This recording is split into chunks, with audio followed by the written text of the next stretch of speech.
Bon, bonjour tout le monde. Aujourd'hui, je vous fais une vidéo. Je pense, je sais pas, mais je pense qu'elle va faire partie des dernières vidéos parce que j'ai plus envie de partager de vidéos.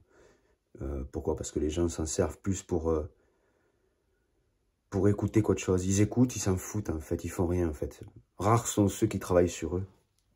En fait, vous savez, on est dans une réalité aujourd'hui où les gens sont incapables de se juger eux-mêmes. Ils sont incapables de se juger eux-mêmes. Vous savez, c'est ce que j'appelle la faiblesse d'esprit. Quand on est faible d'esprit, on a plus de facilité à orienter notre jugement sur les autres que sur nous-mêmes. Pourquoi? Ben parce que quand on tourne le jugement sur nous-mêmes, on part sur un principe d'évolution intérieure. À partir du moment où tu te juges, tu évolues. À partir du moment où tu juges les autres, tu cherches à évoluer le monde qui t'entoure. Mais je pense que tu connais la difficulté qu'il en ressort de juger le monde qui t'entoure. Il est plus difficile de faire évoluer le monde qui nous entoure que le monde qui nous incombe.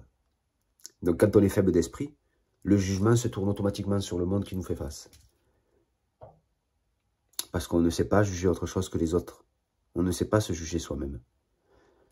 Quand c'est pas monsieur qui juge madame, c'est madame qui juge monsieur. Madame se sent supérieure à monsieur, ou monsieur se sent supérieur à madame. Mais quoi qu'il en soit, quand on juge quelqu'un d'autre que nous-mêmes, on est dans ce qu'on appelle l'ego galvaudé. On se galvaude. On se sent, parce qu'on se met, quand on est dans le jugement de quelqu'un d'autre, on se met à un étage supérieur de celui que l'on juge. Soyez logique un petit peu. Quel est le but de l'ego d'aller juger le monde qui l'entoure? Quel est le but de l'ego d'aller juger les autres? De se galvauder et de s'asseoir sur un siège et de regarder les autres, voilà, et de les juger d'en haut. Pourquoi vous ne le faites pas sur vous-même? C'est bien trop difficile. Et comme je dis, quand on est faible d'esprit, on ne peut pas se juger. On a du mal à se juger. C'est trop difficile de faire un chemin et un travail spirituel pour évoluer intérieurement. Trop difficile. Donc il y a beaucoup de gens qui sont comme ça et qui fonctionnent comme ça aujourd'hui. On peut rien, je peux rien faire pour eux. Tant pis pour eux. Moi je suis pas là pour faire à leur place ce qu'ils ne savent pas faire. Si vous avez peur de la solitude, c'est votre problème. C'est pas le mien. La solitude, à la base, c'est quelque chose qui complète une personne. C'est quelque chose qui est censé vous compléter. Je vais vous dire pourquoi. Mais tout simplement, allez m'expliquer comment se fait-il, pour ma part, comment se fait-il pour ma part, et je parle à ceux qui m'analysent, je parle à ceux qui essaient, à ceux qui m'analysent et à ceux qui me jugent. Vous allez analyser celle-là et vous allez juger celle-là. Comment se fait-il que j'ai vu le royaume des cieux? Comment se fait-il que j'ai vu le royaume des cieux? Analysez celle-là et jugez celle-là. Maintenant, vous allez analyser une autre et vous allez juger une autre. Comment se fait-il que j'ai marché spirituellement jusqu'au néant et qu'aujourd'hui, je reviens depuis le néant? Qu'est-ce que j'ai été chercher en allant chercher le néant? Dites-moi, qu'est-ce qu'on peut aller chercher spirituellement quand on va jusqu'au néant? C'est quoi le chemin exactement que d'aller jusqu'au néant?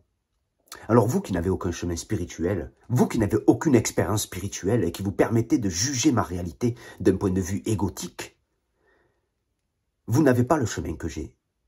Vous savez, c'est bien de juger une personne qui a une pépite d'or dans la main. Mais vous ne voyez pas tout ce qu'elle a creusé pour aller la chercher.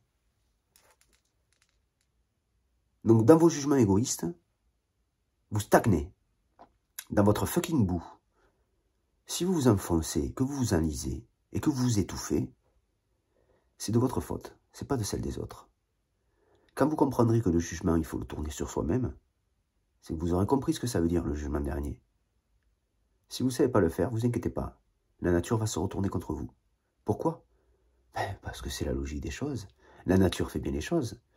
On arrive à un temps où l'homme est en passe et a la sagesse, normalement, de pouvoir se juger lui-même, de pouvoir regarder à l'intérieur de lui-même. Ceux qui le refusent et qui ne l'acceptent pas, c'est ceux qui ne trouvent pas la force et qui sont faibles d'esprit, comme je dis. Tu es faible d'esprit, tu tournes le jugement sur les autres. Le jugement, il fait partie intégrante de chacun d'entre nous. Et si nous ne savons pas l'orienter sur nous-mêmes, c'est parce que nous n'avons pas la force de tourner l'arme sur nous-mêmes. Je vous souhaite une bonne journée et je vous dis à bientôt.